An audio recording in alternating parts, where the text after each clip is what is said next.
ప్రపంచవ్యాప్తంగా brain strokes సంఖ్య పెరుగుతున్నట్టు ఇండియన్ స్ట్రోక్ అసోసియేషన్ అభిప్రాయపడింది. బ్రెయిన్ స్ట్రోక్స్ పై ఫిజిషియన్లు, ఎమర్జెన్సీ ఫిజిషియన్లకు అవగాహన, నైపుణ్య కల్పనపై ప్రత్యేక సదస్సును నిర్వహించింది. హైదరాబాద్లోని ఓ హోటల్లో Indian stroke association president doctor Vijaya ఆధ్వర్యంలో నిర్వహించిన సదస్సులో association treasurer doctor Salil Uppal, senior neurologist doctor Subhash Kaul సహా పలు ఆసుపత్రుల నుంచి ఫిజిషియన్, ప్రజలు పాల్గొన్నారు.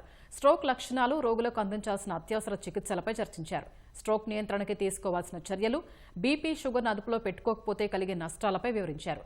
జీవనశైలిలో మార్పులు, వ్యాయామంతో కొంతవరకు స్ట్రోక్ రాకుండా చూసుకోవచ్చని సూచించారు. ఏటా 18 లక్షల మంది దీని ద్వారా బారిన పడుతున్నారు. ప్రతి నిమిషానికి 3కి పక్షవాతం వస్తుంటే ప్రతి 3 నిమిషాలకు ఒకళ్ళు చనిపోతున్నారు. మన దేశంలో 25-30% మంది 40 ఏళ్ళు లోపు వాళ్ళు ఉంటుంది. పక్షవాతం వచ్చిన తర్వాత మనిషి సగం మందికి పైగా నిర్వీర్యం అయిపోతారు, డిజబిలిటీ అంటారు. దానిలో 1/3 మంది చనిపోతారు.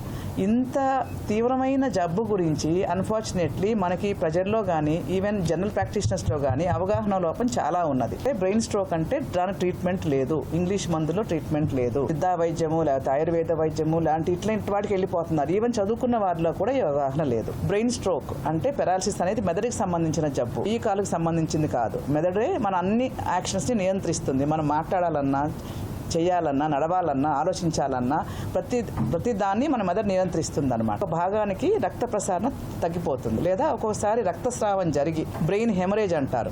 ఈ 2 కారణాల మూలంగా కూడా బ్రెయిన్ స్ట్రోక్ వస్తుంది. ఈ లక్షణాలు వచ్చిన వెంటనే మొదటి 4.5 గంటల్లో, this is called golden period, కనుక పేషెంట్ని స్ట్రోక్ రెడీ హాస్పిటల్కి తీసుకురాగలిగితే ఇప్పుడు హార్ట్ అటాక్ లాగానే దీనికి కూడా నిర్దిష్టమైన మందులు ఉన్నాయి.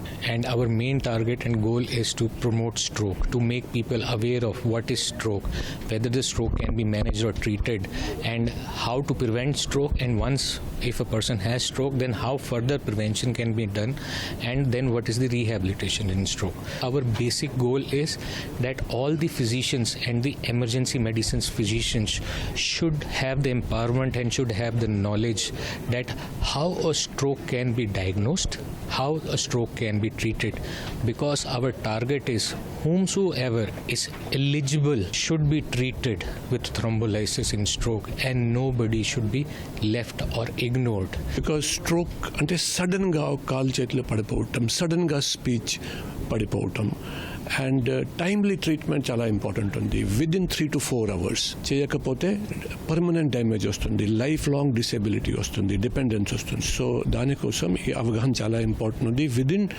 3 or 4 hours మనం ఒక కెమికల్ ఇస్తాము, థ్రాంబోలిటిక్ థెరపీ. దీనివల్ల క్లాట్ కరుగుతుంది.